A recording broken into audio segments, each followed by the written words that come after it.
اللہ اپنی تجلی ظاہر کریں گے تو اس میں اتنی اٹریکشن ہوگی، اس میں لوگ ایسے مبہوت ہو جائیں گے کہ سجدے میں گر جائیں گے. اس وقت سجدہ کرنے میں مزہ آئے گا، لذت محسوس ہوگی. فرمایا لیکن کچھ لوگ ایسے ہوں گے جن کی کمر تختے کی کر دی جائے گی اور وہ سجدہ کرنا بھی چاہیں گے تو نہیں کر سکیں گے. یہ کون لوگ ہوں گے؟ فرمایا یہ وہ لوگ ہوں گے جن کو دنیا میں سجدے کے لیے، نماز کے لیے بلایا جاتا تھا، وہم سالمون، اس وقت ان کی کمر صحیح تھی، تختے کی نہیں تھی. یہ کمر جھکا سکتے تھے، سجدہ کر سکتے تھے، نماز پڑھ سکتے تھے. اس سے اندازہ ہوتا ہے کہ اللہ کی نظر میں دنیا میں جب ہمیں سجدے کے لیے بلایا جاتا ہے تو ہم اس کو ہلکا لیتے ہیں، لیکن اللہ کی نظر میں اس کی بہت بڑی قیمت ہے، بہت ویلیو ہے اللہ کی نظر میں اس کی. اس لیے خوب اچھی طرح سمجھ لیں کہ نماز کو ہلکا نہیں سمجھنا چاہیے. آج ہمیں بے نمازیوں کے بارے میں افسوس نہیں ہوتا، وہ تو پڑھتے ہی نہیں ہیں. نمازیوں کے بارے میں افسوس ہوتا ہے کہ جو نمازی بھی ہے نا تو وہ بھی اپنی نماز کی ایسے حفاظت نہیں کرتے جیسے اللہ نے حکم دیا ہے. انہوں نے بھی ایک سائیڈ میں ایک چیز رکھا ہوا ہے کہ جب سارے کاموں سے فارغ ہو گئے تو چلو کیا پڑھ لیتے ہیں؟ نماز پڑھ لیتے ہیں. یہ جو قرآن میں اللہ نے فرمایا یوم کیا ہے، یوم یکشف عن ساق ویدعون الی السجود فلا یستطیعون خاشعۃ ابصارهم ترہقهم، نہیں یہ آیت میں یوم یکشف عن ساق ویدعون الی السجود فلا یستطیعون، آگے کیا ہے؟ خاشعۃ ابصارهم ترہقهم ذلہ وقد كانوا يدعون الی السجود وهم سالمون. فرمایا دنیا میں انہیں سجدے کے لیے بلایا جاتا تھا، تو یہ کب بلایا جاتا ہے؟ اذان.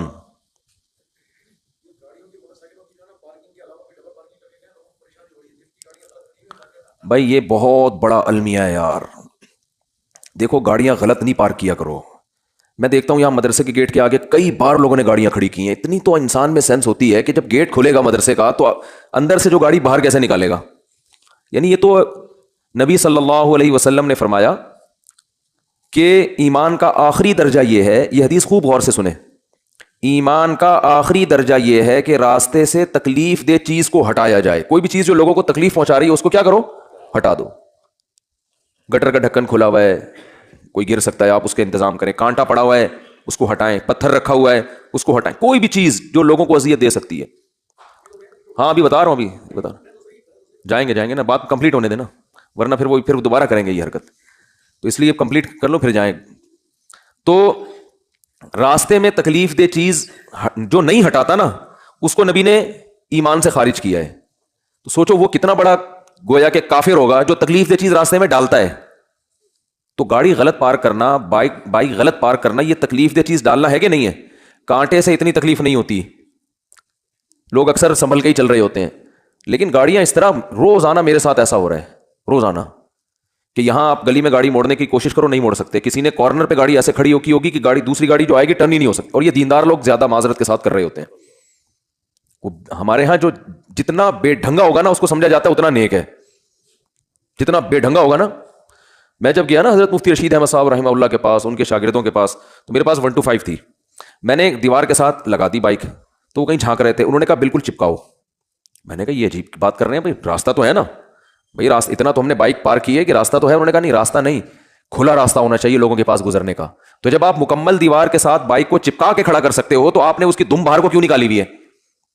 تو میں نے کہا یار عجیب ٹائپ کے لوگ ہیں یہ. تو بہت سختی کیا کرتے تھے. تو راستے سے تکلیف دہ چیز جو نہ ہٹائے وہ ایمان سے خارج ہے. تو جو راستے میں تکلیف دہ چیز ڈالے وہ کتنا بڑا بے ایمان ہوگا معذرت کے ساتھ. تو ابھی تو آپ لوگوں سے غلطی سے اس لیے میں کہہ رہا ہوں کہ اب جس نے غلط گاڑی پارک کی وہ اٹھے گا ہی نہیں نا. ہمیں آپ نے بے ایمان کا فتویٰ لگا دیا. تو ہم اچھا گمان رکھتے ہیں آپ نے جان کر نہیں کیا ہوگا، غلطی سے کیا ہوگا، بلکہ آپ نے گاڑی صحیح پارک کی ہوگی یا بائک صحیح پارک کی ہوگی، کسی نے ہٹا دی ہوگی. تو جن نے غلط پارک کی ہے جا کے ذرا گلی کھولے، جا کے اڑ جائیں. ہم لوگ دیکھ بھی نہیں رہے، آنکھیں بند کر لو بھائی، ہم نہیں دیکھ رہے. شاباش شاباش. اور آئندہ اس سے توبہ کریں. تو پیچھے سے تو دیکھ سکتے ہیں نا. اچھا تو بائکیں جو ہے نا بالکل چپکا کے کھڑی کیا کریں دیوار سے، اور گاڑی بھی. اور گاڑی تو سامنے روڈ پہ کھڑی کرتے ہیں. ابھی کیمرے لگے ہوئے ہیں الحمدللہ چاروں طرف، ہم نے ٹھیک ٹھاک سیکیورٹی کا انتظام کیا ہوا ہے جو اسباب کی دنیا میں. تو چور بھی انشاءاللہ بھاگے گا نہیں، کہیں بھی پکڑا جائے گا. اور یہاں بھی کیمرے لگے ہوئے، دیکھو وہ بھی لگا ہوا ہے، یہ بھی لگا ہوا ہے، دیکھ رہے ہیں. تو کسی کی جیب میں ہاتھ ڈالنے سے پہلے، کیونکہ جیب کترے بھی ہیں یہاں پہ، ان کو پتہ ہی نہیں ہوتا کہ کیمرہ لگا ہوا ہے. تو ہر طرح کیمرے لگے ہوئے ہیں جو ایک ظاہری اسباب ہو سکتے ہیں، اور سیکیورٹی گارڈ بھی بیٹھے ہوئے ہیں. کچھ سیکیورٹی گارڈ تو آپ کو وردی میں جو نظر آ رہے ہیں نا، اسلحہ کھلا لے کے گھوم رہے ہیں، کچھ یہیں بھی بیٹھے ہوئے ہوتے ہیں، سمجھ رہے ہو؟ تو آپ میں سے کسی کو نہیں پتا ہے کہ ادھر کس کی پینٹ میں کیا رکھا ہوا ہے اور کس کی شلوار میں کیا رکھا ہوا ہے. تو خیر بات کیا چل رہی تھی؟ بات چل رہی تھی نماز. ہو سکتا ہے میرے بھی آواز بھی اسلحہ لگایا وہ میں نے، تو ہم بھی اتنے نیک نہیں ہیں جتنا آپ سمجھتے ہو ہم کو، سمجھ رہے ہو نا؟ نیک سے مراد جو بالکل ہی بیوقوف لوگ سمجھتے ہیں نا. تو باقی یہ کہ اسباب کی دنیا میں انسان احتیاط کرتا ہے. باقی وہ بہاری لوگ کہتے ہیں کہ جب انسان کی موت آتی ہے تو اونٹ پہ بیٹھے ہوئے آدمی کو بھی کتا کاٹ لیتا ہے. تو وہ اللہ نے جب تک زندگی دینی ہے دے گا، جب اٹھانا ہوگا تو ویسے ہی اٹھا لے گا اللہ تعالیٰ. پھر تو سب کچھ ہو سکتا ہے نا. تو ایک ظاہری لحاظ سے جو کچھ ہو سکتا ہے وہ کرتا ہے انسان، باقی اللہ چاہے گا تو سب کچھ ہو سکتا ہے. ایک چھوٹا سا مچھر انسان کو مار سکتا ہے، تو ایک چھوٹی سی گولی مار سکتی ہے انسان کو، کچھ بھی ہو سکتا ہے. خیر تو بات یہ چل رہی تھی کہ اللہ نے فرمایا جب ان کو دنیا میں سجدے کے لیے بلایا جاتا تھا تو یہ نہیں آتے تھے. تو جو اللہ جب بلاتے ہیں اس بلانے کو کیا کہا جاتا ہے؟ اذان. اذان بڑی زبردست چیز ہے. مجھے تو حقیقت بتاؤں، جو میں میرے جیسا نالائق جو نماز کی ٹوٹی پھوٹی اہمیت اللہ نے ہمارے دل میں پیدا کی نا، وہ اذان کی وجہ سے، کہ اللہ کو نماز سے اتنی محبت ہے، اتنی محبت ہے، اتنی محبت ہے کہ ہر دفعہ پوری تقریر مؤذن سے کہلوائی جاتی ہے. دیکھو جب بھی کسی چیز کی طرف آپ لوگوں کو بلاتے ہیں، اگر وہ کام بار بار ہو رہا ہے نا، ایک دفعہ ہوگا تو آپ اناؤنسمنٹ کرتے ہیں، بار بار ہو رہا ہے تو ایک دفعہ کی اناؤنسمنٹ کافی ہوتی ہے. ایک دفعہ کی، جیسے آپ کی جب جاب لگتی ہے تو آپ کا باس آپ کو ایک دفعہ بتا دیتا ہے کہ بھئی 8 بجے سے ٹائم شروع ہوگا اور شام 4 یا 5 یا 8 بجے تک آپ کی ایک دفعہ اناؤنسمنٹ کیا ہے؟ بولو نا، کافی ہے، بس بتا دیا بھائی، سگنیچر لے لیے کہ بھئی یہ ٹائمنگ ہے. یہ 9 بجے عام طور پہ دفتر میں 9 بجے کا ٹائم ہوتا ہے، اور گورنمنٹ کے جو دفتر ہیں 3:30 پونے 4 بجے کا ٹائم ہوتا ہے اس میں شام کو. چھٹی کا ٹائم 4 بجے، پونے 4 بجے حاضری ہوگی اور 4 بجے چھٹی. بعض دفعہ تو آنے کا ٹائم 4 بجے ہوتا ہے، جانے کا صبح 9 بجے ہوتا ہے واپس، یعنی الٹا بھی چل رہا ہوتا ہے. جو پریکٹیکلی ہو رہا ہے نا کہ اس ٹائم پر آئے کہ جب جانے کا ٹائم گزر چکا تھا. ٹھیک ہے نا، 4 بجے جانے کا ٹائم تھا، 5 بجے پہنچ رہے ہیں. تو گورنمنٹ میں اللہ کا شکر ہے بہت ساری ہمارے ہاں سہولتیں ہیں الحمدللہ. تو ابھی بات سے بات نکلتی ہے، چھوڑو اس کو یار، بات تو سجدے کی چل رہی تھی نا. تو اللہ تعالیٰ نے، ہاں میں یہ عرض کر رہا تھا کہ آپ کو ایک دفعہ بتا دیا جاتا ہے بھائی یہ ٹائم ہے، اس پہ آ جانا. اب یہ تو نہیں ہوتا کہ جب 8 بجیں گے یا 9 بجے کا ٹائم آفس میں دیا ہے تو باس آپ کو فون کر کے بتا رہا ہوں آ جاؤ ٹائم ہو گیا ہے. کبھی ہوتا ہے ایسے؟ نہیں ہوتا نا. کیوں نہیں ہوتا؟ ان کو پتا خود آئے گا. اس لیے کہ کیا ملتا ہے سال کے آخر میں؟ روکڑا ملتا ہے. روکڑا ملے گا تو سارے کام ہوں گے، عزت بھی ملے گی، ترقی ہوگی آپ کی. دیکھا جاتا ہے نا پرائیویٹ اداروں میں، تو دیکھا جاتا ہے، گورنمنٹ میں دیکھا جانا چاہیے کہ یہ اس کی حاضریاں کتنی ہیں اور کتنا کس نے کام کیا ہے. لہذا ان کو موٹیویٹ کرنے کے لیے آپ کو بار بار اناؤنسمنٹ کی ضرورت نہیں ہے. بار بار اناؤنسمنٹ کی ضرورت نہیں. ایک دفعہ اعلان دوبارہ کریں گے تو آپ ان کو بیوقوف بولو گے، یار بس سر آپ نے بتا دیا نا 9 بجے کا ٹائم، بس کیا ہے بار بار بھونپو لے کے گھر پہنچ جاتے ہو، لاؤڈ اسپیکر لے کے میرے دروازے پہ کھڑے ہو تو 9 بج گئے. یہ جو سحری جگانے والے آتے ہیں نا، مجھے ان سے اسی وجہ سے الرجی ہے. اور بھائی ہمیں پتا ہے یار سب کو، جس نے روزہ رکھنا ہے وہ اٹھ جائے گا. اب وہ پھر وہ جو گھومنا شروع کرتے ہیں محلے پڑوس میں، ایک گھر کا نمبر رات 2 بجے آ رہا ہے، دوسرے کا نمبر رات 4 بجے آ رہا ہے.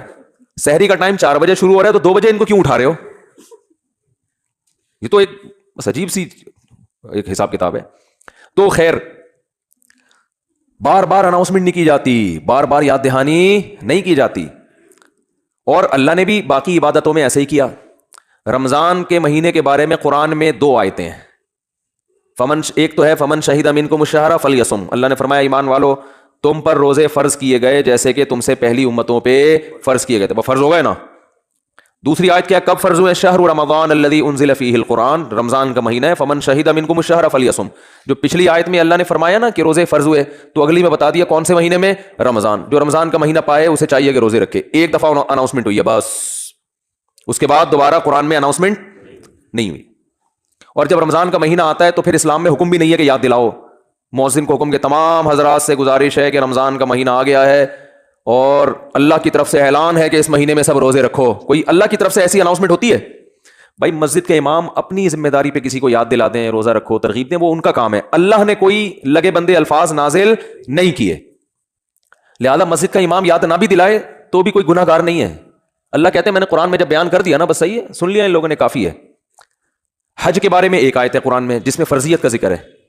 وَلِلَّهِ عَلَى النَّاسِ حِجُّ الْبَيْتِ مَنِ اسْتَطَاعَ إِلَيْهِ سَبِيلًا، اللہ کے لیے لوگوں پر لازم ہے کہ وہ بیت اللہ کا حج کریں جو وہاں جانے کی استطاعت رکھتے ہوں.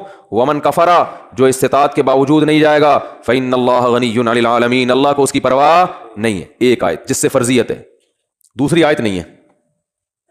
یہ تو ہے کہ ابراہیم علیہ السلام نے یوں کہا تھا، حج کے لوگوں کو کہا تھا کہ حج کرو. اللہ کا جو اپنا آرڈر ہے نا، جو اللہ کے اپنے کلام میں آرڈر ہے، وہ ایک ہی ہے جہاں تک مجھے یاد پڑتا ہے.